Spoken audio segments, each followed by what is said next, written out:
তো 33 থেকে 41 পর্যন্ত অর্থাৎ 9টা অধ্যায় প্রজাগর পর্বে গ্রহণ করেছেন। একমাত্র হরিদাস সিদ্ধান্ত বাগীশ 41 নম্বর অধ্যায়টাকে সনৎসুজাত পর্বের মধ্যে নিয়েছেন। তার কারণটা বলি, এগুলো জাস্ট মেকানিক্যাল নয়। এই 41 নম্বর অধ্যায়ে আমি ফিরে আসবো আবার 33-এ। 41 নম্বর অধ্যায়টা হচ্ছে ব্রিজ, সংযোগ সেতু। এর আগে যে প্রজাগর পর্ব বিধুর বলে যাচ্ছেন, তারপরে তিনি সেখানে শেষ করলেন। শেষ করার পরে ধৃতরাষ্ট্র আবার বলছেন, আপনার যদি কিছু না বলা থাকে বিদুর, তাহলে সেইটা এখন বলুন। আপনারা লক্ষ্য করবেন যে এক কথা বারবার, অনেক সময় অনেকে বলে এটা প্রক্ষেপ, এটা বোধহয় ইন্টারপোলেশন, আগে একবার বলা হয়েছে এখন আবার বলছে কেন। হ্যাঁ, তো দেখবেন আমরা যখন কোনো আলোচনা করি বা কোনো বক্তৃতা হয়, একে রিক্যাপিচুলেট করা হয়। আগে যেটা বলা হচ্ছে রিক্যাপিচুলেট, আবার করে পুরোনো কথাটা মনে করিয়ে দেওয়া হলো, দিয়ে আবার শুরু হয়ে গেল। আবার আলোচনা করতে করতে মধ্যখানে আবার পুরোনো কথা, ওই যে বলেছিলাম না, তাহলে ভেবে দেখুন, আবার বলে আবার সে পুরোনো কথা আরেকবার বলা হয়। আরো একটা কথা মনে রাখতে হবে, এইটা এখানে কোনোভাবেই পুনরুক্তি দোষে দুষ্ট হয় না। কারণ কারণ এটা হচ্ছে সুহৃদ সম্মিত শাস্ত্র। যেন বন্ধুজনের সঙ্গে আলাপ আলোচনা করে যুক্তি তর্ক বুদ্ধি দিয়ে আরো অনেক আখ্যান উপাখ্যান গল্প মূল কথার মধ্যে ঢুকিয়ে এনে ইলাবোরেট করা হয়। সুতরাং এখানে পুরনো কথা আবার করে যেটা আগে বলা হয়েছে সেখানে আবার খেই ধরিয়ে দেওয়ার জন্য বা ফের করে মনে করিয়ে দেওয়ার জন্য এই কথাগুলো আসতে পারে। ফিরে আসছে ওই কথাটাতে যে 41 নম্বর অধ্যায়টা, এটা হচ্ছে সেতু। যে বিদুরকে যখন ধৃতরাষ্ট্র আবার অনুরোধ করলেন, তখন বিদুরও বললেন যে না, সনৎসুজাত তিনি হচ্ছেন সনাতন কুমার, কুমার বৈজ পুরাণ সনাতন সনৎসুজাত। হ্যাঁ, তাহলে তিনি এই সমস্ত গূঢ় তত্ত্ব রহস্য বিদ্যা জানেন। অতএব ওইখানে ওটা বলেছিলাম, ধৃতরাষ্ট্র বললেন তুমি জানো না বিদুর, এমন কোন কথা আছে, এই এমন কি কথা আছে যেটা তুমি বলতে পারবে না, সেই সনাতন সনৎসুজাত বলবে। তখনই বিদুর বলছেন, আমি শূদ্র জনিতে জন্ম নিয়েছি, আমার শূদ্রের কোলে জন্ম, তাহলে আমি সেই সনত কুমারের সঙ্গে কোনো আমার বুদ্ধির বা প্রকাশের তুলনা করব না, কারণ তার যোনিটা হচ্ছে ব্রাহ্মী যোনি। আচ্ছা, কাজে তিনি অত্যন্ত গূঢ় সুগুহ্যমপি, অর্থাৎ অত্যন্ত গূঢ় তত্ত্ব রহস্য, সেটা উনি যেভাবে ব্যাখ্যা করবেন, সেই তত্ত্বের বিশ্লেষণ করবেন, সেটা আমি এখানে করতে সাহস করছি না। ধৃতরাষ্ট্র আবারও বললেন যে তুমি আমাকে সেই সনাতন তত্ত্ব বলো। তখন ওইখানে বৈশম্পায়ন এসে বলছেন যে না, এরপরে বিদুর, মানে এখানে দেখুন ব্রিজিংটা, এখানে বৈশম্পায়ন চলে এলেন। বৈশম্পায়ন কোথায় কথা বলছিলেন? জনমেজয় সর্পযজ্ঞে। এই পর্যন্ত বৈশম্পায়ন ওদের কথা বলতে বলতে গেলেন। আর ধৃতরাষ্ট্র আর বিদুরের কথার মধ্যেও আবার দুই জায়গায় বিদুর অন্য আর একটা উপাখ্যান, অন্য দুজনের ডায়ালগ সংলাপ এনেছেন, ঠিক আছে, এবং বলছেন এই পুরাতনম ইতিহাসম ইমং শ্রেণু, এই প্রাচীন ইতিহাস মানে বৃত্তান্ত, এটা শ্রবণ করো, ঠিক আছে। তাহলে সেখানে আবার অন্য দুজনের সংলাপ এসে গেল, সুধন্মা আর দুজনে, আমি বলছি কৈশিকী সুধন্মা, এদের কথা এসছে। মানে বিদুর যে কথাটা বলছেন সেটাকে আরো প্রতিষ্ঠা দেবার জন্য, জোর দেবার জন্য, এমফাসাইজ করার জন্য, আমরা বলি না আন্ডারলাইন করার জন্য, আরো দু চারটে ইলাস্ট্রেশন নিয়ে আসছেন। এই পর্যন্ত বলার পরে বৈশম্পায়নও ঢুকে পড়লেন। এবার বলছেন বৈশম্পায়ন উবাচ, অর্থাৎ এই যে সনৎসুজাত কথা বলতে আরম্ভ করবেন সনত কুমার, তার ইন্ট্রোডাকশনটা বৈশম্পায়ন দিচ্ছেন। মানে সর্পযজ্ঞে বলছেন, সবাই সমবেত হয়েছে, বৈশম্পায়ন বললেন, কি বললেন, সনত কুমার সেখানে আসবে কি করে, সেটা সেখানে ছিল না, সনাতন পুরাণ। বিদুর সেই ব্রতধারীকে স্মরণ করলেন, তখন বিদুর সেই সুদৃঢ় ব্রত ঋষি সনত কুমারকে স্মরণ করলেন, আর ঋষিও মানে সনত কুমার তার স্মরণের বিষয় জেনে আবির্ভূত হলেন। বুঝতে পারছেন, ওখানে ছিলেন না, কাজে এই যে উনি আবির্ভূত হলেন এবং বিদুরও বললেন যে আমি যে কথাটা বলিনি সেটা এবার উনি বলবেন, অর্থাৎ এই যে কন্টিনিউয়েশন, কিন্তু একটা ব্রিজ, একটা সেতু, এবং সেই সেতুটা জুড়ে দিলেন বৈশম্পায়ন সনত কুমারকে ইন্ট্রোডিউস করলেন। এই জন্য অন্য বম্বে এডিশন আমি দেখলাম, আর বিওয়ারাই ক্রিটিক্যাল এডিশন এবং অন্যত্র সর্ব জায়গাতেই এই 41 পর্যন্তই প্রজাগর পর্ব নেওয়া হয়েছে। তারপরে সনৎসুজাত পর্ব। সনৎসুজাত পর্বের বিষয় অত্যন্ত গভীর দার্শনিক, আপাত দৃষ্টিতে মনে হয় ঠিক আছে, কিন্তু প্রত্যেক জায়গায় গভীর ও দর্শন ব্যক্ত হয়েছে। এই যে সত্য দর্শন, তত্ত্ব দর্শন, ওই যে ব্রাহ্মী স্থিতি, জগতের নিত্যতা অনিত্যতা বিষয়ে এই আলোচনা করেছেন, সেটা গভীর দর্শন সেখানে এসেছে। আবার বলছি সেই কথা, ব্যাস গীতা এবং সমাস গীতা, এরপরে আবারও মোক্ষ ধর্মের পর্বে গিয়ে দর্শনে আলোচনা হয়েছে। তাহলে এই যে ভগবদ গীতা 18 অধ্যায়ে যা বলা হয়েছে সমস্ত মহাভারতের মধ্যে, সেটা ব্যাস বিক্ষিপ্ত ছড়িয়ে আছে, বিস্তৃত হয়ে আছে। আর সমাস সংক্ষেপে একবারে কনডেন্স করে নিউক্লিয়াস, সার, সারাত সার, সেইটা ভগবদ গীতার 18 অধ্যায়ের মধ্যে আমরা পাই। এবারে পণ্ডিতের লক্ষণ চলছিল যে অন্য লোককে ইচ্ছা করে না, আগে ভেবে চিনতে ঠিকঠাক পরিকল্পনা করে তারপরে তিনি কাজ আরম্ভ করেন, এবং অপমান করলেও যিনি উত্তেজিত হন না, এবং তিনি গঙ্গা নদীর হ্রদের মতোই অক্ষোভ্য অবিচলিত থাকেন। পণ্ডিত, তিনি হচ্ছেন পণ্ডিত। যোগজ্ঞ সর্বকর্মনাম, সমস্ত কর্মের কৌশল, কারণ যোগ কর্মসু কৌশলম, সেই যোগ সমস্ত কর্মের যিনি যোগ জ্ঞান করেছেন, যোগ জানেন, যোগজ্ঞ সর্বকর্মনাম, তিনি হচ্ছেন পণ্ডিত। এবং উপায়জ্ঞ মনুষ্যানাং, যিনি সকল মানুষের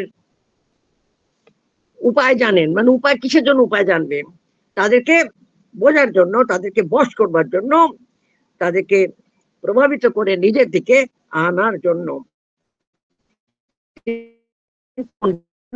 কনভিন্স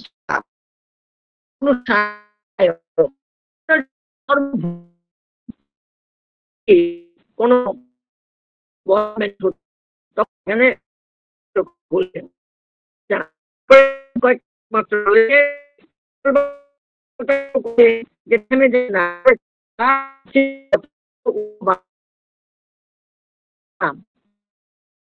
মোটে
দেখুন, শুনতে পাচ্ছেন কিনা?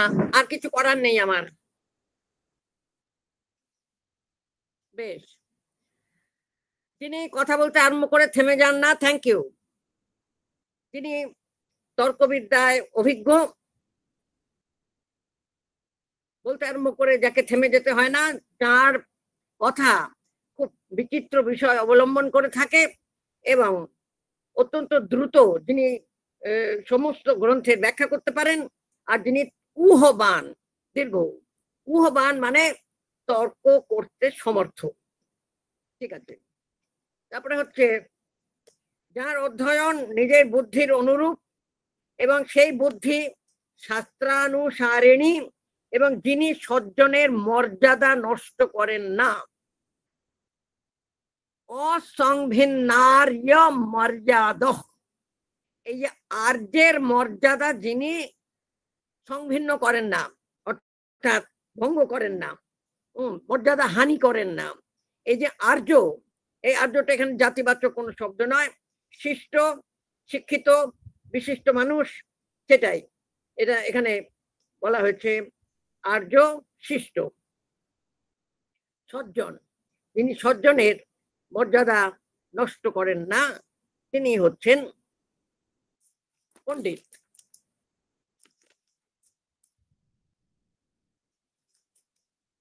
অসংভিন্নার্য মর্যাদ, টিকাতে কি বলা হয়েছে একটু দেখি। না, কিছুই বলা হয়নি। রক্ষিত সজ্জন সম্মান, আর নীলকণ্ঠ কিছু বলেননি।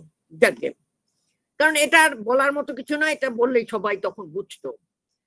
আর সব থেকে বড় কথা, তিনি প্রচুর ধন, বিশিষ্ট বিদ্যা, গুরুতর প্রভুত্ব, বিদ্যা, ঐশ্বর্য, প্রচুর অর্থ, অর্থং মহান্তম, এবং এত সবকিছু পাওয়ার পরেও অন্য প্রচুর প্রভুত্ব লাভ করেও ঔদ্ধত্য প্রকাশ করেন না, অনুদ্ধত,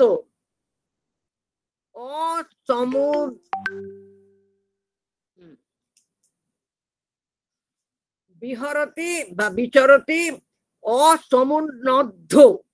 সমুন্নদ্ধ মানে উদ্ধত, একটা নতুন শব্দ দেখুন, উন্নদ্ধ, উৎপূর্বক নহধাতুক্ত, আর সম তার আগে আছে, তাহলে অসমুন্নদ্ধ, যশ পণ্ডিত উচ্চতে।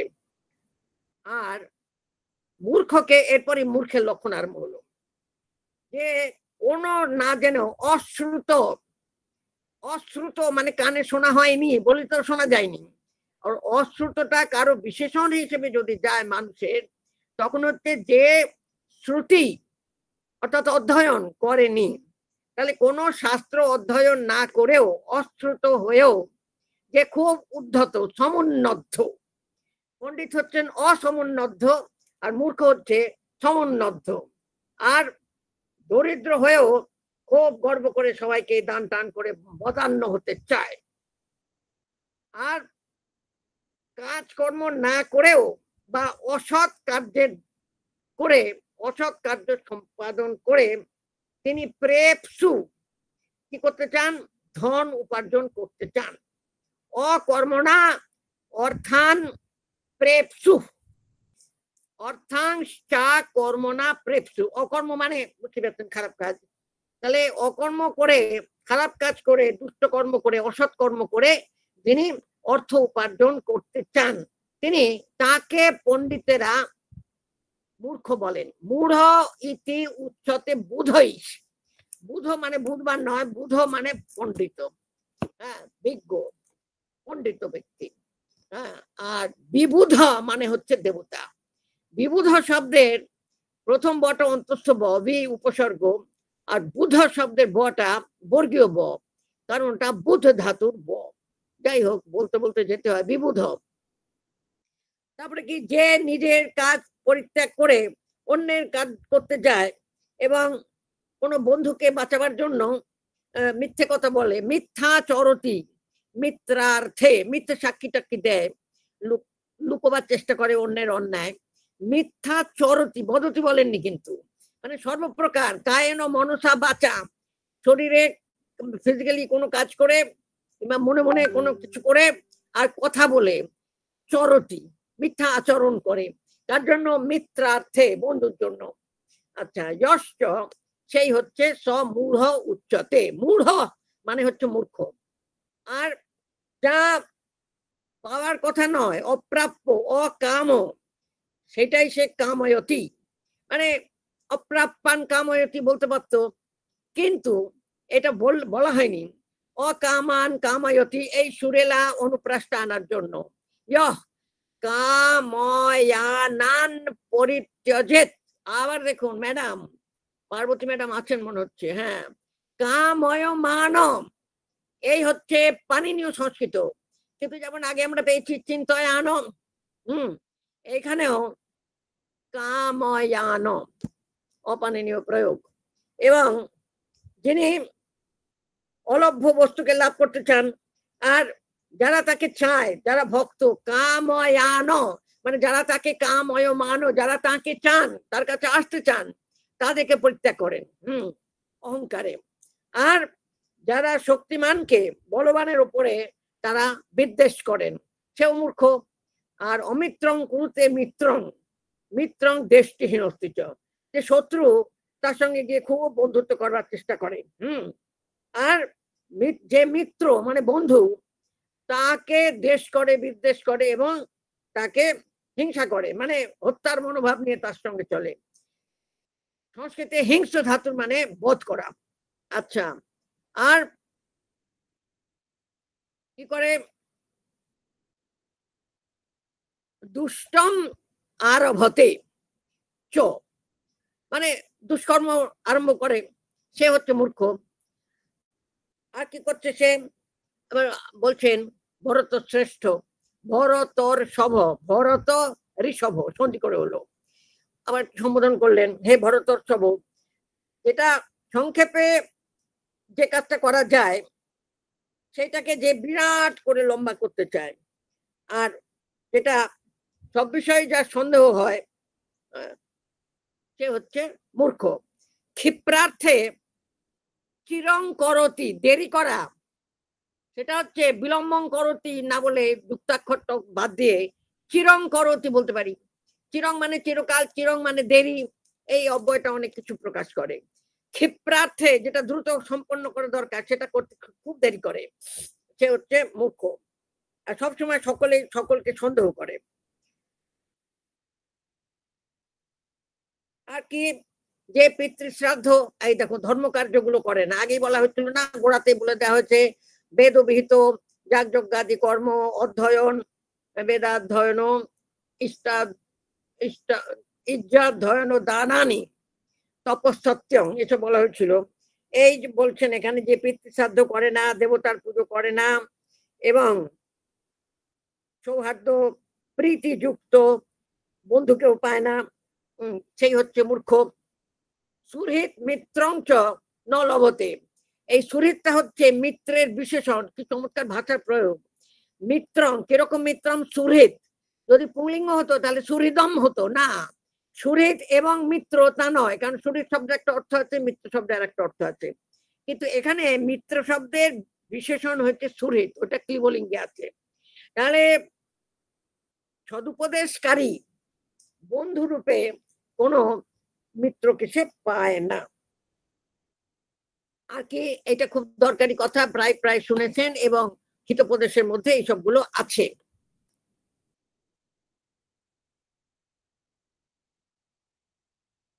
ওই যে সোম অর্থং পরিত্যজ্য পরার্থম অনুতিষ্ঠতি, নিজের কাজ না করে অন্যের কাজের মধ্যে গিয়ে ঢুকে পড়ে। আমরা বাংলায় বলি না, নিজের কাজ চরকায় তেল দাও, অন্যের কাজে না গুলিও না, ওইটা হচ্ছে সেই রকম ধরনের একটা কথা হলো। নিজের চরকায় তেল দাও, পরে কাজের মধ্যে ঢুকো না, ইন্টারফেয়ার করো না। অনাহুত প্রবেশতি, আমন্ত্রণ পায়নি তাও সঙ্গে চলে গেল। অপৃষ্ট বহু ভাষতে, তাকে কেউ কিছু জিজ্ঞেস করছে না, তাও সে অনেক কথা বলে যাচ্ছে। অবিশ্বাসতে বিশ্বাসিতি, যাকে বিশ্বাস করা উচিত নয় তাকেই বিশ্বাস করে ফেলছে। মূল হচ্ছে তাহ নরাধম, এরকম মূর্খ বুদ্ধি যার, সে হচ্ছে অধম নরম। পরং ক্ষিপতি দোষেন বর্তমান স্বয়ং তথা, যে নিজের দোষ যুক্ত হয়ে অন্যের কাজে সবসময় নিন্দা করে, তার কাজের মধ্যে দোষ দেখে। আর যদিও সে প্রভু নয়, তবুও প্রভুর মতন সকলের প্রতি সে কি করে, খালি ক্রোধ প্রকাশ করে।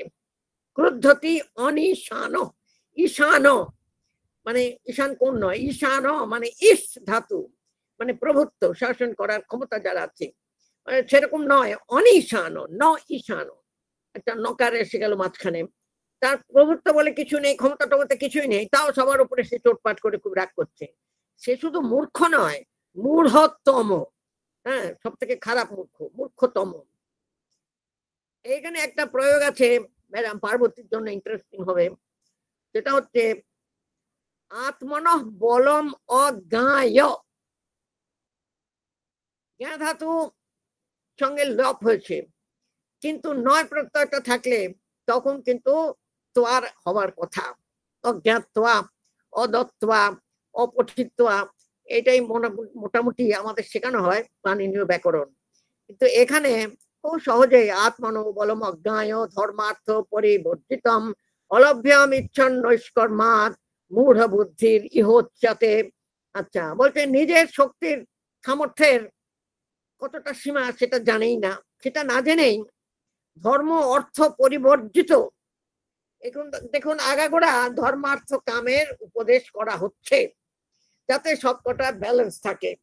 আচ্ছা, ধর্ম না থাকলে সেখানে অর্থ আসবে না, অধর্মের দ্বারা যদি অর্থ উপার্জন করা হয় সেটা চলবে না, অর্থ বলতে যা কিছু ব্যাপক অর্থে। আর ধর্মার্থ রহিত হলে তারও কাম কখনো সার্থক হবে না। কাম মানে all enjoyments and pleasures of life. তো জামা কাপড় পরা থেকে, গান গাওয়া থেকে, সাজগোজ করা থেকে সবকিছু, এবং অন্যান্য সুখ বিলাস, সিনেমা টিনেমা দেখা, সবই। আচ্ছা, এই সবটাই হচ্ছে কাম ও জগৎ। তো অর্থ না থাকলে কিছুই সার্থক হবে না। আচ্ছা, তাই কৌটিল্য বলেছেন অর্থ এব প্রধান। আচ্ছা, তাহলে আত্মন বলম অজ্ঞায়, নিজের শক্তি সামর্থ্য না বুঝে আলস্য নিয়ে আলসেমি করে ধর্ম অর্থশূন্য অলভ্য, হ্যাঁ, অপ্রাপ্য বস্তুকে সমানিক পাবার ইচ্ছা করে। অলভ্যম ইচ্ছতি নৈষ্কর্মাৎ। নৈষ্কর্ম সাধন ভজনে দর্শনে একটা আছে, যিনি কর্ম পরিত্যাগ করেন মানে ফলের আকাঙ্ক্ষা করেন না কর্মানুষ্ঠানে, সেই অবস্থাতে গিয়ে তার হচ্ছে নৈষ্কর্ম সিদ্ধি বলে বেদান্তের, অদ্বৈত বেদান্তের একটা বই আছে। এখানে নৈষ্কর্ম মানে বাংলার নিষ্কর্মা, যেটা মানে নিষ্কর্মা, কোনো কাজ করে না, আলসেমি করে, সে হচ্ছে মূর্খ। অশিষ্যং শাস্তি, যে শাসনের অযোগ্য তাকেই শাসন করতে যায়, আর শাসনের যোগ্য লোককে শাসন করে না। শিষ্যং, এখানে শিষ্য মানে আর অশিষ্য মানে পড়ুয়া ছাত্র এরকম যেন মনে করবেন না, গুরু শিষ্য নয়। মানে যাকে শাসন করা যায়, যাকে কিছু শেখানোর যোগ্য, হ্যাঁ, সেটা যে যোগ্য নয় তাকে সে গিয়ে অনেক কিছু শেখাতে আরম্ভ করে দেয়। আর যাকে অনেক কিছু শেখানো উচিত, যাকে ট্রেন আপ করা উচিত, তাকে কিছু শেখায় না। আর কি করে, পদর্জং ভজতে, সে ঘৃণিত বস্তু ব্যবহার করে, সে হচ্ছে মূর্খ। আর এক সম্পন্নম অশ্নাতি, ভালো কিছু পেলে কাউকে না দিয়ে একা একাই খেয়ে নেয়, অশ্নাতি। আর দেখুন বসতে না বলে বসতে বলেছে, হ্যাঁ, মানে পরিধান করে। বস ধাতু আত্মনে পদে, বস্তে বাষষ্ঠ শোভনম, আর ভালো ভালো জামা কাপড় পরে খুব ঘুরে বেড়ায়, সুন্দর সুন্দর। অসং বিভজ্য ভৃত্যেভ্য এক সম্পন্নম অশ্নাতি, তার ভৃত্য মানে মানে তার উপরে যারাই নির্ভরশীল, ডিপেন্ডেন্ট, এই হচ্ছে ভৃত্য। চাকর বাকর শুধু না, সকলেই যারা তার উপর নির্ভরযোগ্য, তাদেরকে পোষ্যবর্গ বলা হয়েছে। পোষ্যবর্গকে না দিয়ে একা একাই ভালো খাবার খেয়ে ফেলে। অন্য জায়গায় বিদুর বলছেন এক স্বাদু ন ভুঞ্জিত, ভালো জিনিস একা একা খাবে না। রবীন্দ্রনাথ বলেছেন না, ভাগ করে খেতে হবে সকলের সাথে অন্নপান। আর কি, এক পাপানি কুরুতে, সে একটা বোকা লোক, পাপ করলো, কিন্তু তার ফল ভোগ করতে হয় সকলকে, তাই না? আমরা তো অনবরতই ভোগ করছি, কিছু বলার দরকার নেই। সমাজে সবসময়তেই আচ্ছা ঠিক আছে, ও যা করছে করুক, ছেড়ে দে, তা বললে হয় না। রাজা সেটা করতে পারেন না, শাসক সেটা করতে পারেন। এক পাপানি কুরুতে ফলং ভুংতে মহাজনক, একজন পাপ করে অনেকে তার ফল ভোগ করে। ভোক্তারও বিপ্রমুচ্যন্তে কর্তা দোষেন লিপ্যতে। আচ্ছা, একং হন্যাদ বা হন্যাদির, হন্যাদ ঈশ্বর মুক্ত ধনুষ্মতা, এটা খুব সুন্দর কথা বলেছেন। একজন ধনুধারী ব্যক্তি, সে যদি একটা তীর ছোড়ে তার ধনুক নিয়ে, তাহলে সেই তীরটা একজনকে হত্যা করে। কিন্তু কোন ধনুধর একটা বান নিক্ষেপ করলে সেই বান একজনকে হত্যা করে, বধ করে, আবার নাও করতে পারে। লক্ষ্য ভ্রষ্ট হলে সেই বান নিক্ষেপ করলো, কিছু হলো না। কিন্তু বুদ্ধিমান লোক বুদ্ধি প্রয়োগ করলে সেই বুদ্ধি রাজার সঙ্গে সমস্ত রাজ্যই নাশ করতে পারে। বুদ্ধির বুদ্ধিমত্তা, মূর্খের কথা চলে গেছে, এবারে আরম্ভ করলেন রাজনীতি। রাজার যেটা কর্তব্য, যে একটা ধনুকে বান যোজনা করে নিক্ষেপ করলে পরে একজন একম হন্যাত নবা, একজনকে বধ করতে পারে, নাও করতে পারে। একম হন্যাত নবা মানে নবা হন্যাত, নবা হন্যাত ইসুর মুক্ত ধনুষ্মতা, ধনুষ্মান তৃতীয় একবচনে। কিন্তু বুদ্ধিমতা উৎসৃষ্টা বুদ্ধি, কোন বুদ্ধিমান ব্যক্তি যদি বুদ্ধি প্রয়োগ করেন, কৌশল প্রয়োগ করেন, সে রাষ্ট্রম হন্যাত, সমস্ত রাষ্ট্রকে বিনাশ করে ফেলবে। এরকম ভাবে স্বরাজকম, রাজা বাদ যাবে, রাজা বলে তা হবে না, রাজা রাজ্য সবই বিনষ্ট হবে। একয়া দ্বে বিনিশ্চিত, এখানে খুব ধাঁধার মতন আছে, দেখুন খুব সুন্দর।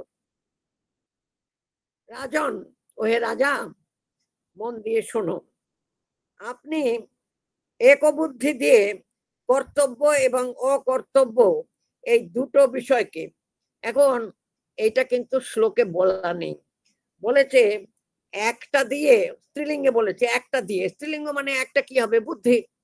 তাই একয়া দ্বে বিনিশ্চিত, শ্লোক সংখ্যাটা বলি, হরিদাস সিদ্ধান্ত বাগীশ 33 অধ্যায় 50 শ্লোক, প্রহেলিকার মতো মনে হবে দাদা। একটা দিয়ে দুটো বিষয়কে নির্ধারণ করুন, মানে একটা বুদ্ধি দিয়ে, মানে নির্ণায়ক বুদ্ধি, সংসারিণী প্রজ্ঞা, সচল বুদ্ধি, সেই একবুদ্ধি দিয়ে দুটোকে নির্ণয় করবেন। বলে দুটো কি, কর্তব্য আর অকর্তব্য। আর কি করবেন বলছেন, ত্রিন চতুর্ভীর বসে কুরু, চারটে দিয়ে তিনটেকে নিজের আয়ত্তে আনুন। বলে এ আবার কি জিনিস? চারটে কি জিনিস? চারটে উপায়। কি সেই চারটে উপায়? সাম দান ভেদ দণ্ড। বুঝতে পারছেন, রাজধর্ম বলে যাচ্ছেন কিরকম, ব্যক্তিগত নীতি, ব্যক্তিগত স্বভাব, এবং এটা কেন বললেন, যাতে মানুষ চিনতে কেউ ভুল না করে, এটা ওয়ার্ল্ডলি উইজডম, সাধারণ প্রজ্ঞা। এখানে আবার রাজার কথা বলে দিচ্ছেন, সাম দান ভেদ দণ্ড, এটা ব্র্যাকেটের মধ্যে দেবো, এই চারটে দিয়ে চতুর্ভিশ, এটা পুংলিঙ্গ আছে, তাহলে উপায়, এটা হচ্ছে পুংলিঙ্গ শব্দ। এই চারটে উপায়ে কি করবে, শত্রু মিত্র এবং উদাসীন এই তিনজনকে জয় করবে, বসে আনবে। আর পঞ্চজিত্বা, পাঁচটাকে জয় করে, পাঁচটা জয় করবে, কি কাকে জয় করবে? পাঁচটাকে জয় করবে, ছটাকে জ্ঞান করবে। পঞ্চজিত্বা ষট বিজিত্বা সপ্ত হিত্বা সুখী ভব। তাহলে পাঁচটাকে জয় করতে হবে, পাঁচটাকে, শত্রু না, হ্যাঁ শত্রু, জ্ঞানেন্দ্রিয়। তাহলে ইন্দ্রিয়গুলো যাতে বিপথে না যায়, বিপথে আকৃষ্ট না হয়, তাহলে ইন্দ্রিয় জয় করা, জিতেন্দ্রিয় হওয়া প্রথম দরকার। ষট বিদিত্বা, ছটা জিনিসকে ভালো করে জ্ঞান করে নিতে হবে, বুঝে নিতে হবে। এই ষটটা কি হলো, সন্ধি বিগ্রহ জ্ঞান আসন দৈধি ভাব সংশয়, এগুলো ষট গুণ, ষাট গুণ্য মুদ্রণ জফলা, ছটা গুণ ধর্মশাস্ত্রে যেটা বলেছে। সন্ধি, কার সঙ্গে সন্ধি হবে? বিগ্রহ, কার সঙ্গে যুদ্ধ হবে? জানো কখন অভিযান করা হবে যুদ্ধের জন্য? আসন, কখন অপেক্ষা করবে? যখন ভারত যেমন অপেক্ষা করছে সবসময়, বিশ্বে যুদ্ধ হচ্ছে, এর সঙ্গে যুদ্ধ হচ্ছে, ভারত মাঝখানে একটা অবস্থান করছে। তো এই হলো আসন, জানো আসন দ্বৈধি ভাব, মানে দুরকম, দুদিকেই যোগাযোগ রাখছে। বলার দরকার নেই বর্তমানে কোথায় কে সব দিকে যোগাযোগ রাখছে, কোন দেশ। আমরা খুব কাছেই আছি, আমরা প্রভাবের মধ্যেই আছি। আর সংশয়, শেষ পর্যন্ত একটাকে বেছে নিয়ে সিদ্ধান্ত নেওয়া, সেটাকে আশ্রয় করা, তাহলেই সুখী হতে পারবেন। এইটা যে ঠিক ব্যালেন্স করে করতে, যদি অরূপ থাকেন তাহলে এই শ্লোকটা নোট করবেন, হরিদাস সিদ্ধান্ত বাগীশ 50 নম্বর শ্লোক, আপনার রাজধর্মের ষাট গুণ্যের শ্লোক। এখন দেখুন, ওকে এবং বিশ্বরস হন্তি, বিষ একজনকেই নষ্ট করতে পারে, ধ্বংস করতে পারে, হত্যা করতে পারে। আর শস্ত্রে না এ কষ্টবদ্ধতে, একটা অস্ত্র দিয়ে একজনেরকেই হত্যা করা যায়, কিন্তু গুপ্ত মন্ত্রণা প্রকাশ করে ফেললে কি হবে, রাজ্য এবং প্রজাবর্গের সঙ্গে রাজাকেও ধ্বংস করে ফেলে। কি সেটা? মন্ত্র বিপ্লব। এখানে খুব সংক্ষেপে বলছেন, যেটা রাজধর্মে গিয়ে শান্তি পড়বে, প্রত্যেকটা বিষয়কে আলাদা আলাদা আলাদা করে সবিস্তার বলা হয়েছে। কিন্তু বিদুরও এখানে ওই আবার সমাস রাজধর্ম বলে দিচ্ছেন। বলছেন মন্ত্র বিপ্লব কি করে? হন্তি, হত্যা করে, বধ করে ফেলে, নষ্ট করে, বিনাশ করে। কার? স্বরাষ্ট্রম স্বপ্রজম রাজানম, রাজাকে হত্যা করে। কিরকম? শুধু রাজাকে হত্যা করে না, রাষ্ট্র এবং সমস্ত প্রজা সকলকে ধ্বংস করে। সংসারে কেবল একজনই সুস্বাদু বস্তু খাবে না, বলেছিলাম এক স্বাদু ন ভুঞ্জিত, এক অর্থাৎ ন চিন্তয়েত। একা একা ওই মন্ত্রণা করবে না। চিন্তয়েত মানে লেখাপড়ার কথা, নিজের পড়াটা একা করবো না, অন্যের কাছ থেকে নিয়ে এলাম, টুকে নিলাম, তা নয়। কোনো বিষয়ে নির্ণয় করতে গেলে একা একা সমস্ত পূর্বপক্ষ সিদ্ধান্ত করে সিদ্ধান্ত নেবে না। এক অর্থাৎ ন চিন্তয়েত, ঠিক আছে? একা একা কর্তব্য বিষয়ে চিন্তা করবে না, নির্ণয় করবে না। এক ন গচ্ছেদ অধ্বানম, পথে একা যাবে না। আমাদের রূপকথার গল্প আছে না, মা একটা কাঁকড়াকে সঙ্গে দিয়ে দিল। আচ্ছা, একা একা যাবি না, কোনো বিপদে আপদেও কাজে দেবে। আচ্ছা, এক স্বাদু ন ভুঞ্জিত, এক অর্থাৎ ন চিন্তয়েত, একো ন গচ্ছেদ অধ্বানং নৈকস্তুপ্তেষু জাগরিয়াৎ। সবাই ঘুমিয়ে আছে, একা একা জেগে ঘুরে বেড়াচ্ছে, এরকম যেন না হয়।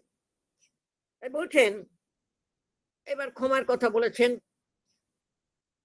আর বলছেন সত্যং স্বর্গস্য সোপানম পারাবারস্য নৌহ ইব। উপমা দিয়ে গেলেন, কি সুন্দর। সমুদ্র পার করতে গেলে যেমন নৌকোর দরকার, সেরকম স্বর্গ যদি কামনা করো, ক্ষত্রিয় হয়েছে, যুদ্ধ করব, যুদ্ধ করে স্বর্গে যাব, তা হবে না। সত্যম স্বর্গস্য সোপানম, ওখানে মনে আছে ইজ্জা ধর্ম দানানি তপঃ সত্যম, সত্যম বদ ধর্ম চলো, সেই উপনিষদের কথা। তাহলে স্বর্গারোহণের একটাই উপায়, সেটা হচ্ছে সত্য অবলম্বন করা আর ক্ষমা। ক্ষমা মানে সহিষ্ণুতা। ক্ষমা হি পরমং বলম, ক্ষমাই হচ্ছে প্রকৃত বল। ক্ষমা গুণ অশক্তানাম শক্তানাং ভূষণম, ক্ষমা আগে বলে দিয়েছিলাম। ক্ষমা অবস্বীকৃতির লোকে ক্ষমায়া কিং না সাধ্যতে, ক্ষমা হচ্ছে সমস্ত জগৎকে বশ করতে পারে। এই সহিষ্ণুতা, সহনশীলতা, মানে এই যে গান্ধীজির অহিংস আন্দোলন, সত্যাগ্রহ আন্দোলন, এই সমস্ত ধর্ম এইখানে উপদিষ্ট হয়েছে। শক্তানাং ভূষণং, ক্ষমা তাদের অলংকার, ক্ষমা অবস্বীকৃতির লোকে। আর শান্তি খড়গ করে যস্য, খড়গ একটা অস্ত্র, যেটা আঘাত করার, হত্যা করার উপায়, করণ, সেটা হচ্ছে কি শান্তি। মনে হবে আপাত বিরোধ, কিন্তু শান্তিরূপ অস্ত্র যার হাতে আছে, তাকে কোনো দুর্জন কিছুই করতে পারেন না। এবারে আবার সবটা সামারাইজ করলেন। হ্যাঁ, একমাত্র ধর্মই পরম মঙ্গলের কারণ, একমাত্র ক্ষমাই উত্তম শান্তির হেতু, একমাত্র বিদ্যাই পরম তৃপ্তি লাভের উপায়, একমাত্র অহিংসাই, অহিংসা একা সুখা বহা হচ্ছে। এরপরে আরো বলে যাচ্ছেন, আবারও বলেছেন, যে লোক নির্ধন হয়ে ভোগ সুখ কামনা করে, যে লোক শক্তিহীন হয়ে পরের উপর ক্রুদ্ধ হয়, এই দুটো লোকই, এই দুই প্রকারের মানুষই নিজের পক্ষে নিজেই তীক্ষ্ণ কণ্টক স্বরূপ হয়। একটা কথা বলি, এই যে উপমার কথা বলছিলাম, এই মহাভারতের মধ্যে বাক্যবান, এটা বর্তমান বাংলাতে পর্যন্ত খুবই চালু আছে। বাক্যবান, বাক্যে সু, হ্যাঁ, বাঘ ইস্যু, মানে বাঘ ইস্যু, বাঘ ইস্যু, ই হ্রস্বই মূর্ধন্যস্বয় হ্রস্ব উকার, ইস্যু মানে বান, তাহলে বাঘ সরব, বাঘ ইস্যু, আর বাক্যবান, সে কথা তো আছেই। এই দুই প্রকার মানুষ, এখানে পুরুষ বলা হয়েছে, স্বর্গেরও উপরে থাকেন। একজন হচ্ছেন শক্তিশালী হয়েও যিনি ক্ষমাশীল আর ক্ষমা করে দেন, আর দ্বিতীয় হচ্ছেন দরিদ্র হয়েও যিনি দান করেন। এখন প্রশ্ন করতে পারেন, আগে যে বললো দরিদ্রষ্ট ওই দান করবার ইচ্ছা করে, মানে সে বদান্যতা করে অহংকার করে দেখায় যে আমি এই দিলাম ওই দিলাম এত টাকা দান করলাম, ওরকম নয়। দরিদ্রষ্ট প্রদানবান, প্রকৃষ্ট দান করেন, অহংকারের দান নয়। আর কি এই দু শ্রেণীর মানুষকে কি করবে, গলায় পাথর বেঁধে জলে নিক্ষেপ করবে। হ্যাঁ, বলে এই বললে অহিংসা হচ্ছে একমাত্র সুখাবহা, আর তারপরে এখনই বলা হলো যে গলায় এ বেঁধে ফেলে দেবে, অহিংসইকা সুখাবহা বললো 10টা শ্লোক আগে, এখন বলছে সে কি এই দুটো মানুষকে, এই দুই প্রকারের মানুষকে, দুজনকে নয় দুই প্রকারের মানুষকে গলায় পাথর বেঁধে জলের মধ্যে ফেলে দেবে, মানে কি তারা জলে ডুবে যাবে আর উঠতে পারবেন না। এটা হচ্ছে অর্থবাদ। একটু বাড়িয়ে বলা, একটু অলংকার করে বলা, বলে না আরে বাপরে ও যা খায় না একেবারে হাতির খোরাক, এখানে যে এমন এই মানে ওজন না ভারী, কিছুতেই তুলতে পারবো না, কত ভারী, একটা হাতির মতো, মানে হাতির সমান ওজন তো কেউ ওজন করে দেখেনি, কিন্তু মানে দুঃসাধ্য, এরকম বলছে। এরা কারা? তাদেরকে গলায় পাথর বেঁধে জলে ডোবানোর কথা বলা হচ্ছে, মানে সর্বথা পরিত্যাগ করবে, তাদের সংসর্গ করবে না, এবং তারা যাতে মাথা তুলে দাঁড়াতে না পারে সেই ব্যবস্থা করতে হবে সমাজে। আচ্ছা, কারা তারা? ধনী হয়েও যে দান করে না, আর দরিদ্র হয়েও যে দিন ভাবে না থাকে, এদের দুজনকে ওইভাবে শাস্তি দিতে হবে যাতে তারা আর মাথা তুলে দাঁড়াতে না পারে। এই যে দরিদ্র হয়েও বিলাসিতা করা, সাধারণভাবে না থাকা, এটা তো আজকের দিনে খুবই প্রবল না, এইসব সমাজ মাধ্যম, বিপণন মাধ্যম, বাণিজ্য দুনিয়া, বিজ্ঞাপনের দুনিয়া, সেটা দেখেই সাধ্য থাক না থাক ওইটা চাই, তার জন্য ধার দেনা, চুরি ডাকাতি, এই সমস্ত যত রকমের অপরাধ করা যায়, তারপরে বলছে আমরা পার্টি করব, যথেষ্ট পকেট মানি নেই, তাই আমরা এই সমস্ত অপরাধের জগতে, ছিনতাই থেকে, চুরি থেকে, ডাকাত থেকে, খুন থেকে, অন্যান্য আরো যত যা কিছু করা যায়, সাইবার ক্রাইম সবই করে যাচ্ছে। কেন? পকেট মানি যথেষ্ট নেই, প্রত্যেক সপ্তাহান্তে বড় বড় পার্টি বিলাসবহুল করতে পারছি না। সম্মুখ যুদ্ধে নিহত ক্ষত্রিয়, তিনি সূর্যমণ্ডল ভেদ করেও তার ওপারে চলে যান, মানে অমর হয়ে যান। উত্তম অধম মধ্যম, উত্তম মধ্যম অধম, এই 3 রকম মানুষ আছে। অতএব প্রভু 3 রকমের কাজে, যিনি রাজা হতে চান তার এই জ্ঞান থাকা দরকার যে কার উপরে কোন কাজের দায়িত্ব দেবেন। এবার একটা কথা আছে যেটা সামাজিক ব্যাপারে খুবই গুরুত্বপূর্ণ এবং কারেন্ট সেন্সিবিলিটি এটাকে চ্যালেঞ্জ করবে ডেফিনেটলি। সেটা হচ্ছে, ওহে রাজা, ভার্যা মানে স্ত্রী, 71 নম্বর শ্লোক নোট করুন, না 70 নম্বর, 70 আর 71, ভার্যা, ভৃত্য আর পুত্র, ভার্যা, দাস, সুত, এই 3 জন, এরা ত্রয় অধনাশ, এই 3 জনের নিজেদের কোনো ধন থাকবে না, তারা উপার্জন করলেও তার উপরে তাদের কোনো স্বাতন্ত্র্য থাকবে না, কারণ তারা যে ধন অর্জন করবে সেগুলো, সেই ধনগুলো তাদের, এই ভার্যা, দাস আর পুত্র, তারা যার, মানে স্ত্রী, দাস, পরিচারক ইত্যাদি, পরিচারক বর্গ আর পুত্র, এরা 3 জনের হচ্ছে কি যেন এই যে কর্তা তার অধীন শুধু পরাধীন নয়, তাদের নিজেদের উপার্জিত ধনের স্বাতন্ত্র নেই এবং তাদের মালিক যস্যতে তস্য তদ্ধনম, তারা যার ধনটাও তার, যস্য এতে তস্য তদ্ধনম তদ উপার্জিতম ধনম। এটা মানে সাংঘাতিক, তাই না?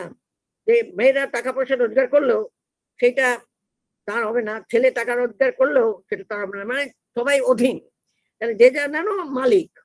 আচ্ছা, পরস্য হরণ, পরস্ত্রী গমন এবং সুহৃদকে পরিত্যাগ, এইগুলো হচ্ছে নিজেরাই নিজেদের বিনাশ জনক। এগুলো যে করবে নিজের বিনাশ নিজেই ডেকে আনবে।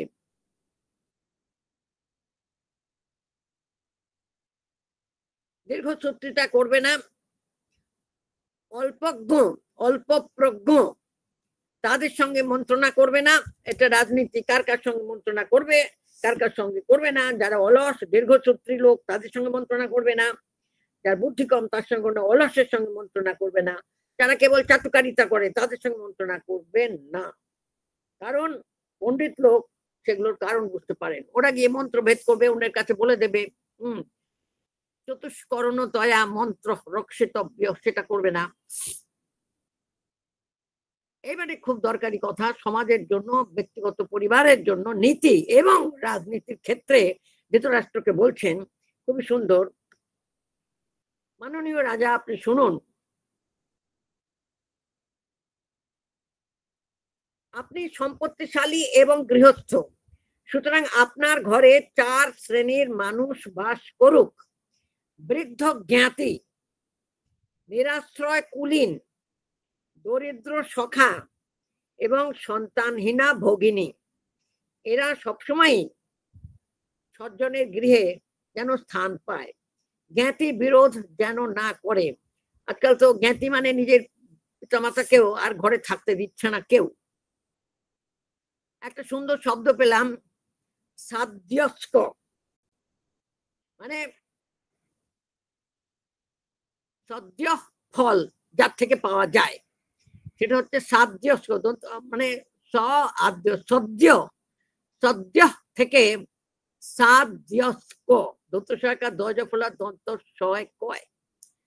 তাহলে এই 4টে জিনিস হচ্ছে যার সদ্য সদ্য ফল পাওয়া যায়। সেই 4টে কি?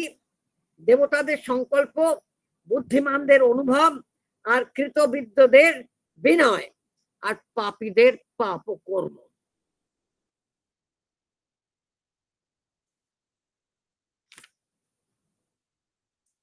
এরপরে বলেছেন, যিনি গৃহস্থ তিনি পঞ্চাগ্নি রক্ষা করবেন এবং বিহিত পঞ্চাগ্নি আচরণ করবেন। সেটা হলো পিতা, মাতা, অগ্নি, আত্মা এবং গুরু, এই হচ্ছে পঞ্চাগ্নি। আর 5 জনকে পুজো করবে, সেবা করবে। পঞ্চবিধ প্রাণীর পূজা করতে পারবে, সেই 10 লাভ করবে। পঞ্চবিধ প্রাণীকে দেবতা, পিতৃলোক, গুরুজন, ভিক্ষুক এবং অতিথি। রাজা যেখানে যেখানেই গমন করবে, মানে ওকে ডেকে বলছে আপনি রাজা, ভরত শ্রেষ্ঠ, ভরতর সব, আপনি যখন যেখানে যাবেন 5 জন আপনার সঙ্গে সঙ্গে সবসময়ই থাকবে। তারা কারা? শত্রু, মিত্র, মধ্যস্থ। সেব্য মানে যার সেবা আপনি করবেন, আর সেবক মানে যে আপনার সেবা করবে। আর ইন্দ্রিয় জয় কি করে করবে ইত্যাদি প্রভৃতি। একটা কথা এখানে বলেছেন, 87 নম্বর শ্লোক, এইটা আপনার এতেও আছে, হিতোপদেশের মধ্যে পাবেন, অধিকাংশ শ্লোকে এখান থেকে পাবেন। আর 6টা দোষের কথা বলেছেন, 6টা গুণের কথা বলেছেন। ষট দোষা পুরুষের নেহ হাতব্যা ভূতি মিচ্ছতা, নিদ্রা তন্দ্রা ভয়ং ক্রোধ, আলস্যং দীর্ঘসূত্রতা।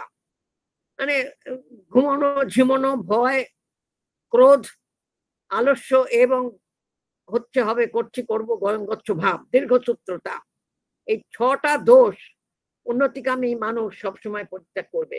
আর 6টা গুণ কখনো পরিত্যাগ করবে না। ষট এব তো গুণা পুংসা ন হাতব্যাহ কদাচন, সত্যং প্রথমে সত্য। দানম, দানের মহিমা দেখুন, সত্যের পরেই তার স্থান। একটা গোটা পর্ব প্রায় দান নিয়েই কেটে গেল, অনুশাসন পর্ব, মাত্র 2টো অধ্যায় অন্য বিষয়ে। অনালস্যম, আলস্যহীনতা, অনসূয়া, অসূয়াহীনতা, ক্ষমা এবং ধৃতি। ওই যে 8টা ধর্ম বলেছিল দেখুন, 6টা এখানে এসে গিয়েছে, যোগ্য ছাড়া। এই আর কি,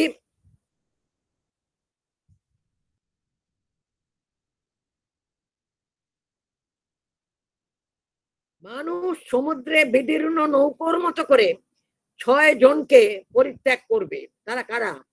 অবক্তা আচার্য, যিনি আচার্য হয়েছেন কিন্তু তিনি অধ্যাপনা করছেন না। অবেদ পাঠী পুরোহিত, তিনি পূজা অর্চনা করছেন, বেদ পাঠ করছেন না, যাগযজ্ঞ করতে ধপ ধপ করে চলে যাচ্ছেন, কিন্তু নিত্য বেদাধ্যয়ন স্বাধ্যায় করছেন না।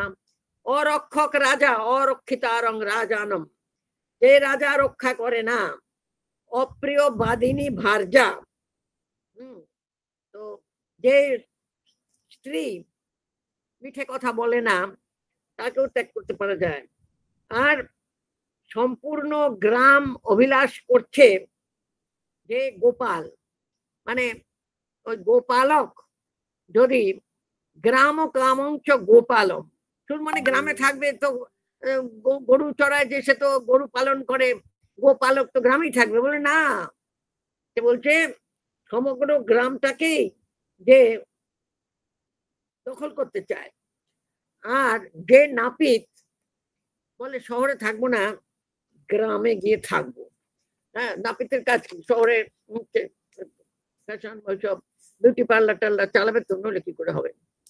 এবারে দেখুন, খুব প্র্যাকটিক্যাল, চিরকাল নিত্য সত্য।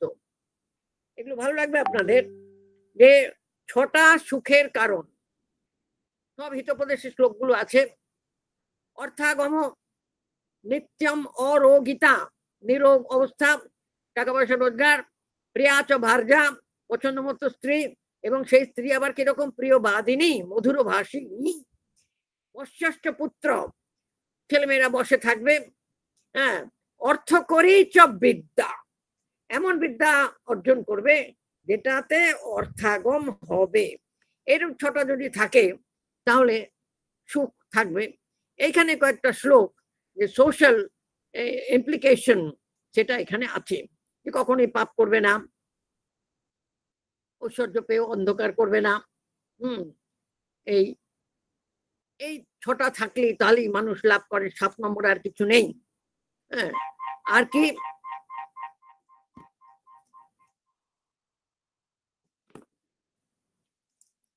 চিকিৎসকদের বিষয়ে একটা কথা বলেছেন। এই 6 প্রকার লোক, 6 প্রকার লোকের উপর নির্ভর করে জীবিকা নির্বাহ করে। দেখুন, সমাজের স্থিতি কিভাবে চলছে, সমাজের গঠন, সেটা বলছেন। কিন্তু এদের 7ম বিষয় আর কিছু জানার নেই। চোরেরা অসাবধান গৃহস্থের উপর নির্ভর করে জীবিকা নির্বাহ করে, এখানে একটু হাস্যরস হতে পারে। চিকিৎসকেরা রোগীদের উপর নির্ভর করে জীবিকা সম্পাদন করে। চিকিৎসকের মধ্যে এখনকার ওই ডায়াগনস্টিক সেন্টাররাও রোগীদের উপর নির্ভর করে জীবিকা সম্পাদন করে, তাও তো ডাক্তার।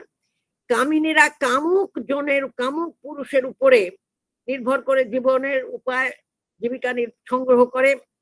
পুরোহিতেরা যজমানদের উপরে নির্ভর করে জীবনযাত্রা নির্বাহ করে। আর রাজারা কি করে? বিবদমান প্রজাদের উপর নির্ভর করে জীবিকার উপায় করেন।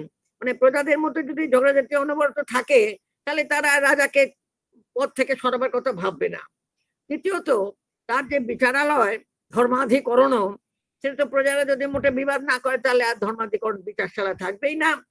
ওই civil court, high court, session court, lower court, higher court, upper court, supreme court পর্যন্ত সব বেকার হয়ে যাবে। রাজারা, এই সবই রাজার শাসনের মধ্যেকার ব্যাপার। রাজারা বিবদমান প্রজাদের উপরে নির্ভর করেন, আর পণ্ডিতেরা সর্বদাই মূর্খদের উপর নির্ভর করে জীবন যাপন করে। মানে লেখাপড়া শেখেনি যারা, তাদেরকে শিক্ষিত করবে। অতএব এইটা আর কে কখন কাকে অবজ্ঞা করছে, ফেলে দিচ্ছে। আর কে সুখী হতে পারে না কখনো। রাজার 7টা দোষ পরিত্যাগ করবেন। এনে আছে স্ত্রীলোক, তারপরে পাশা খেলা, শিকার, মনুসংহিতা পরিত্যাগ, ব্যসন। ওখানে 10টা ব্যসনের কথা বলা হয়েছে, এখানে 7টার কথা বলা হয়েছে। স্ত্রী সম্ভোগ, দ্রুত ক্রীড়া, মানে পরকিয়া করা আর কি, স্ত্রী সম্ভোগ নিজের পত্নীকে অসুখী রাখলাম তা নয়। পাশা খেলা, মৃগয়া, পান, কটু কথা বলা, নিষ্ঠুর ভাবে গুরুতর দণ্ড দেওয়া এবং ঘুষ নেওয়া, উৎকোচ প্রভৃতি নেওয়া, এগুলো ঠিক নয়। দণ্ড পারস্য, বাক পারস্য, এই দুটোকে নিন্দা করা হলো। আর বলছেন কি, কে সবসময় দুঃখিত থাকবে। হ্যাঁ, ঈর্ষি, ঘৃণী, হিতোপদেশে সবকটা শ্লোকই পাবেন। ঈর্ষি, ঘৃণী, অসন্তুষ্ট, ক্রোধন, নিত্য শঙ্কিত, সবসময় টেনশন করে, নিত্য শঙ্কিত, সবসময় ভয় পাচ্ছে। ক্রোধন, সবসময় রাগ করছে, সবসময় অসন্তুষ্ট, কিছুতেই খুশি হচ্ছে না, আর সবসময় ঈর্ষা করছে, সবসময় কি করছে, ঘৃণা করছে। আর অন্যের ওপরে যে নির্ভরশীল, অন্যের উন্নতির ওপরে যার ভাগ্য নির্ভর করে, এই ষড এতে নিত্য দুঃখিতা। আর একটা খুব ভালো উপদেশ দিয়েছেন, কোন কোন জিনিস ভালো করে নজরে না রাখলে নষ্ট হয়ে যায়। গরু, সেবা, চাষবাস, স্ত্রী, বিদ্যা এবং শূদ্রের সঙ্গে সম্বন্ধ। যদি তাকে সুরক্ষা না করা যায় তাহলে সেটা নষ্ট হয়ে যাবে। তাহলে বিদ্যার কথা বলেছে, দেখুন, গরু, কৃষি জমি ফেলে রেখে দিলে সেটা নষ্ট হয়ে যাবে। আর কে কখন কাকে পরিত্যাগ করছে দেখুন। বলছেন এই 6জন পূর্বের উপকারীকে সর্বদা অবজ্ঞা করে। শিক্ষিত শিষ্য, প্রথমেই দেখুন, শিক্ষিত শিষ্য অধ্যাপকের প্রতি অবজ্ঞা প্রকাশ করে। কৃতদার পুত্র, বিয়ে হওয়ার পরে পুত্র মাতাকে অবজ্ঞা করে। কৃত সম্ভোগ পুরুষ নারীর প্রতি অবজ্ঞা করে, খুব বেশি আজকাল দেখা যাচ্ছে। এবং তারপরে দুঃখ, দুর্দশা, কোর্ট কেস এসব হচ্ছে। কৃতকার্য মানুষ কার্য সাধকের প্রতি, যে সার্থক করেছে সেই কার্য, যে যাকে যার সাহায্য নিয়ে কাজছে সে সফল হলো, নিজে যেই পদ পেয়ে গেল, হ্যাঁ, উন্নতি করলো, তখন যার সাহায্য নিয়েছিল তাকেই অবজ্ঞা করতে আরম্ভ করে। আর দুর্গম পথ অতিক্রম করার পরে, মানে নৌকো দিয়ে অতিক্রম করলো, তারপরে কি করে, নৌকাটাকে ঠেলে দেয়, আর নৌকোর দিকে ফিরেও তাকায় না। তারপরে বলছেন রোগী সুস্থ হয়ে গেলে কি করে, আতুরা চিকিৎসকম, নিস্তীর্ণ কান্তার, দুর্গম পথ, দুর্গম গিরি কান্তার মরু, সেখানে তরণ করেছে, নিস্তরণ করেছে নাবং, বোঝা যাচ্ছে জলপথে খুব দুর্গম জায়গায় গিয়ে তারপরে উপস্থিত যেই হলো, নৌকোটা ফিরে তাকালো না। আত রাষ্ট্র চিকিৎসকম, আরোগ্য লাভ করার পরে, এটা মধ্যখানে বুঝে নিতে হচ্ছে যে আতুরা চিকিৎসককে অবজ্ঞা করবে কেন, যখন সে অসুখ তখন তো চিকিৎসকের কাছে যায় না। আতুরা চিকিৎসকম কখন, পূর্ব উপকারী নাম বলেছে, যারা আগে উপকার করেছে ওইটা সবার সঙ্গে সঙ্গে যাবে। আগে এরা যেমন যেমন উপকার করেছে তাদেরকে সার্থক হয়ে যাবার পরে সবসময় করছে। 10 প্রকার ধর্ম সব সময় পালন করে চলবে। আর 10 ধর্ম, এই 10 প্রকার মানুষ ধর্মকে জানে না, কাজেই তাদের সম্পর্কে সাবধান থাকবে। এগুলো সবই বলছেন ধৃতরাষ্ট্রের পক্ষে যারা আছে, তার ছেলে, তার উপদেষ্টা শকুনি, আরো যারা যারা আছে, মত্ত, প্রমত্ত, উন্মত্ত, শ্রান্ত, ক্রুদ্ধ, বুভুক্ষিত, যে ছটফট করে, ত্বরমান, লুব্ধ, অতিলোভী, ভীত, কামী, এরা এদেরকে বর্জন করবে। পণ্ডিত ব্যক্তি, প্রাজ্ঞ এদেরকে পরিত্যাগ করবে।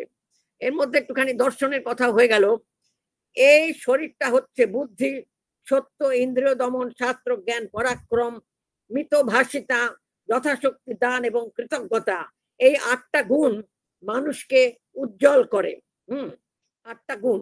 এর আগে ষডেব গুণা পুংসান্ন হাতব্যা, এখানে আবার 8টা গুণের কথা বললেন। এই 8টা গুণ হচ্ছে 105 নম্বর শ্লোকে। এখানে ওই বলেছি আগে 34 নম্বর অধ্যায়ে 73-74 শ্লোকেও এই কথাটাই বলা হয়েছে, এই 8টা গুণের কথা, 74-75। হ্যাঁ,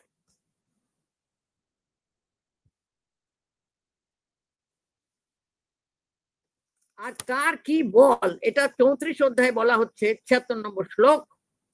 হিংসা বলম অসাধুনাম, অসাধুর বল হচ্ছে হিংসা, রাজার বল সৈন্য সামন্ত, দণ্ডবিধির বলম রাজ্ঞাং, ত্রিলোকের বল শুশ্রূষা, আর গুণীজনের বল ক্ষমা গুণবতাম বলম।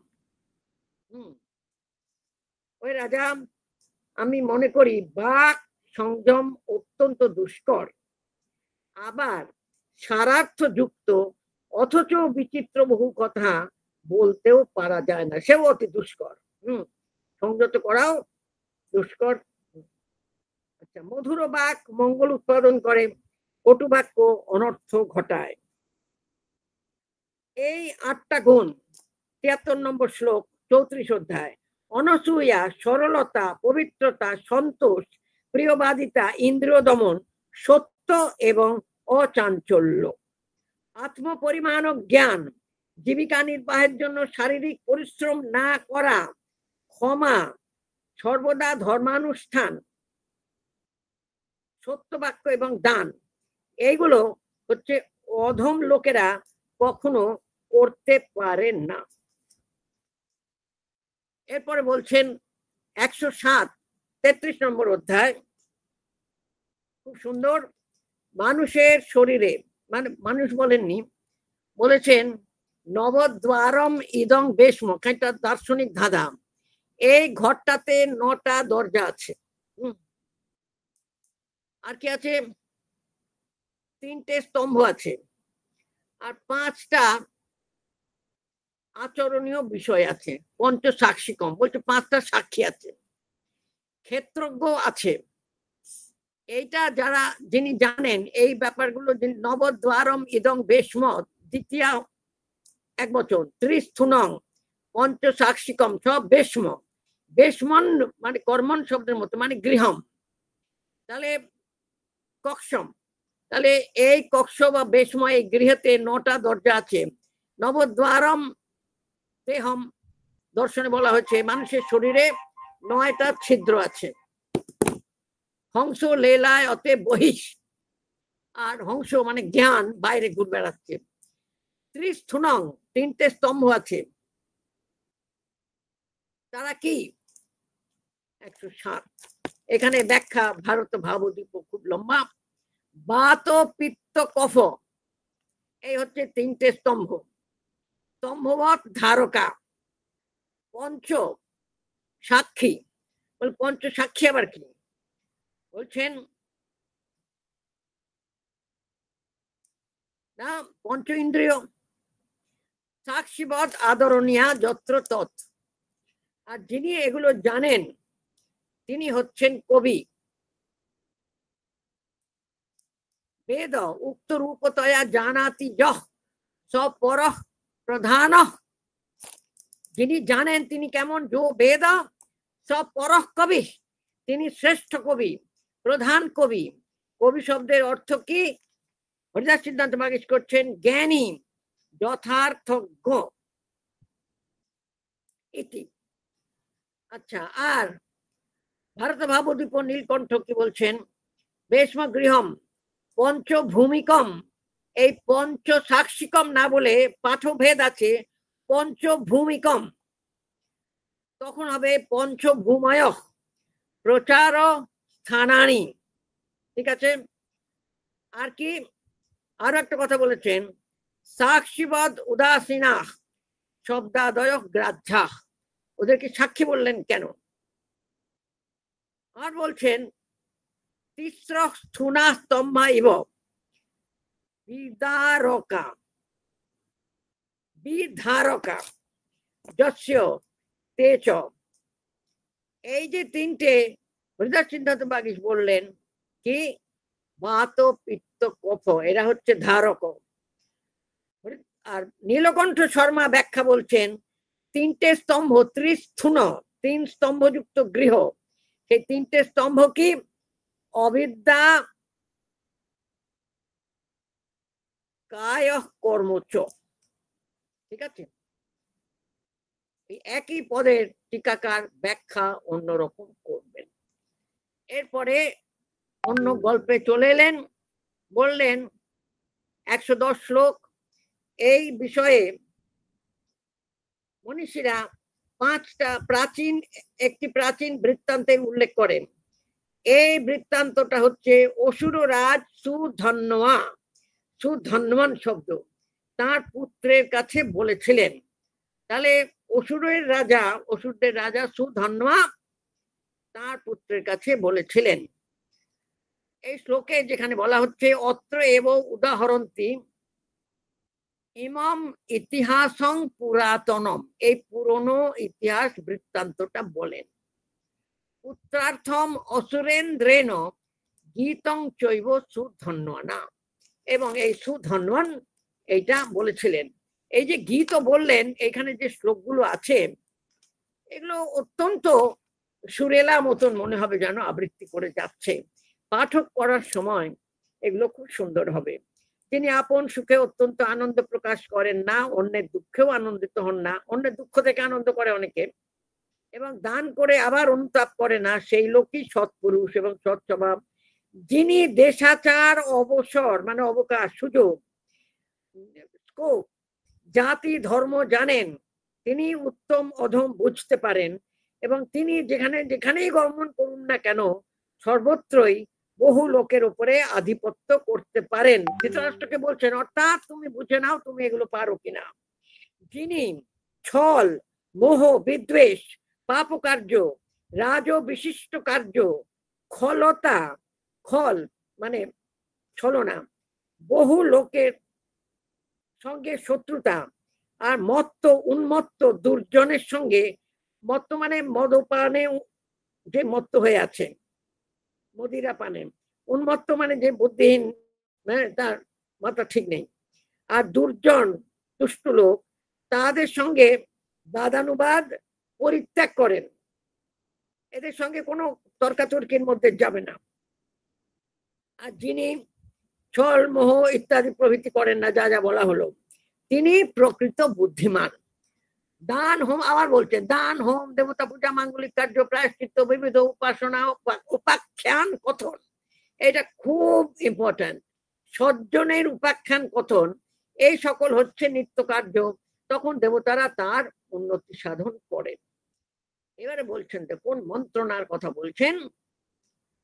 তিনি আশ্রিত লোকেদের ভাগ করে তারপরেই নিজে আহার করেন, প্রচুর কার্য করে অল্প নিদ্রা যান, এবং শত্রু এসে প্রার্থনা করলে তাকেও দান করেন। সেই বুদ্ধিমানকেই সকল অনর্থ ত্যাগ করে, তার কোনো অনর্থ কখনো হবে না। এই যে শত্রু এসে প্রার্থনা করলেও তাকেও দান করেন। কর্ণের ইন্দ্রকে কবচ কুণ্ডল দান মনে করতে পারেন। মন্ত্রণা গুপ্ত রেখে, আবার রাজধর্ম অরূপ লক্ষ্য করবে 126 নম্বর শ্লোক 33 অধ্যায়ে, মন্ত্রণাকে গুপ্ত রেখে মন্ত্রিত বিষয়ের মানে যেটা মন্ত্রিসভায় হলো, যা ডিসিশন সিদ্ধান্ত হলো, সেই মন্ত্রিত সিদ্ধান্তিত বিষয়ের সম্যক অনুষ্ঠান করতে গিয়ে যার অভিষ্ট ও পরিত্যক্ত কোনো কাজের কথাই অন্য লোকেরা জানতে পারবে না, তার মন্ত্র কখনো নষ্ট হয় না। মানে তার উদ্দেশ্য, যিনি শেষ করছেন কিভাবে দেখুন, যিনি সকল প্রাণীর শান্তি বিধানে আগ্রহ করেন, যিনি সত্যপরায়ণ কোমল প্রকৃতির মাননীয় ব্যক্তিদের সম্মান করে, বুঝতে পারছেন রিপিট করছে, যে লোক কোনো দুষ্কার্য করার পরে, এবং যিনি নির্মল মহামণির মতো করে জ্ঞাতিগণের মধ্যে প্রধান বলে সকলেই তাকে গ্রহণ করে, যিনি ওই সত্যপরায়ণ, কোমল স্বভাব ইত্যাদি। আর যে লোক কোনো দুষ্কার্য করার সময় আপনা আপনি অত্যন্ত লজ্জিত হয়, তিনি সকল লোকের মধ্যে প্রধান হন। মানে দুষ্কর্ম করে দুর্যোধন দুঃশাসন দুঃখিত হয় না। তিনি অত্যন্ত তেজস্বী, প্রশস্ত চিত্ত, উদার চিত্ত এবং সৎকার্য পরায়ণ, নিজের তেজেই সূর্যের ন্যায় দীপ্তি পান। অম্বিকা নন্দন, ধৃতরাষ্ট্র হচ্ছে অম্বিকার পুত্র। মুনি সাপে দগ্ধ পাণ্ডু রাজার 5টি ইন্দ্রের সমান পুত্র আছে, বনে জন্মেছিল। পরে আপনি সেই বালকদের আপনার কাছে এনে বর্ধিত করেছেন, মানুষ করেছেন এবং শিক্ষিত করেছেন। তারাও তো আপনার আদেশই পালন করে। এবারে খুবই ইন্টারেস্টিং যে 34 অধ্যায় শেষে, এর মাঝখানে গল্প টল্প আছে অনেক। বলছেন বিনাশের সময় উপস্থিত হলে বুদ্ধি কলুষিত হয়। এখানে বিপরীত বুদ্ধি বলা হয়নি, পরিতা বুদ্ধি। বি উপসর্গটা দেওয়া হয়নি, শুধু পরি উপসর্গটা দেওয়া হচ্ছে। পরিপূর্বক ই ধাতু ত, তাহলে পর হয় দীর্ঘিত। পরিতা বুদ্ধি, ওহে ভরতর্ষভ, ভরত শ্রেষ্ঠ। বিনাশের সময় হলে বুদ্ধির বিনাশ হয়,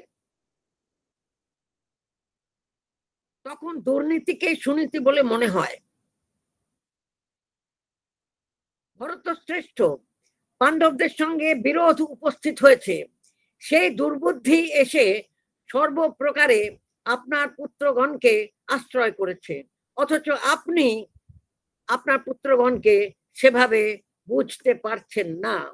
মহারাজ ধৃতরাষ্ট্র, রাজলক্ষণ সম্পন্ন যে যুধিষ্ঠির, এই শ্লোকটা আগে বলেছেন, ত্রিভুবনেরও রাজা হতে পারেন, সেই যুধিষ্ঠির আপনারই আজ্ঞাবহ হয়ে আছেন। সুতরাং তিনি এখন সমগ্র কুরু রাজ্যের শাসনকর্তা হন। আপনি এটা মেনে নিন, কারণ যুধিষ্ঠির ভাগ্যবান, তেজস্বী, বুদ্ধিমান, ধর্ম ও অর্থের তত্ত্বজ্ঞ। সুতরাং তিনি আপনার সকল পুত্রের অপেক্ষা শ্রেষ্ঠ। এইভাবেই 35 অধ্যায়েরও শেষে গিয়ে ধৃতরাষ্ট্রকে, মানে এই অধ্যায়গুলো শেষ কালের দিকে গিয়ে ধৃতরাষ্ট্রকে বারবার বলছেন, তুমি অন্তত 5টা গ্রাম দিয়ে ওদের সঙ্গে সন্ধি স্থাপন করো।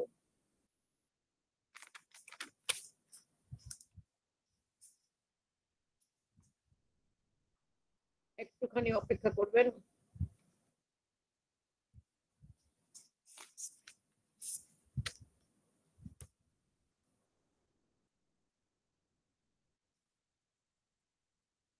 ছত্রিশ অধ্যায় শেষে বলছেন, রোগার্থ লোকেরা ফলের আদর করে না এবং বিষয়ের তত্ত্ব পায় না, বুঝতে পারে না।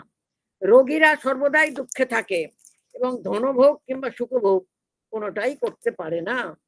রাজা পূর্বে দ্রুত ক্রীড়ায় দ্রৌপদীকে বিজিত হতে দেখে, মানে দ্রৌপদীকে জয় করে নিয়েছিল। আমি আপনাকে বলেছিলাম, বিদুর ধৃতরাষ্ট্রকে বলেছিলেন যে বুদ্ধিমান লোকেরা অক্ষ ক্রীড়ায় স্থল পরিত্যাগ করে থাকেন, সুতরাং আপনি দুর্যোধনকে বারণ করুন। কিন্তু আপনি আমার সে কথা শোনেননি, আপনি আমার কথা রক্ষা করেননি। কোমলতার সঙ্গে যে বলের বিরোধ হয়, লক্ষ্য করুন, কোমলতার সঙ্গে যে বলের বিরোধ হয় সে বলই নয়, সে শক্তি নয়।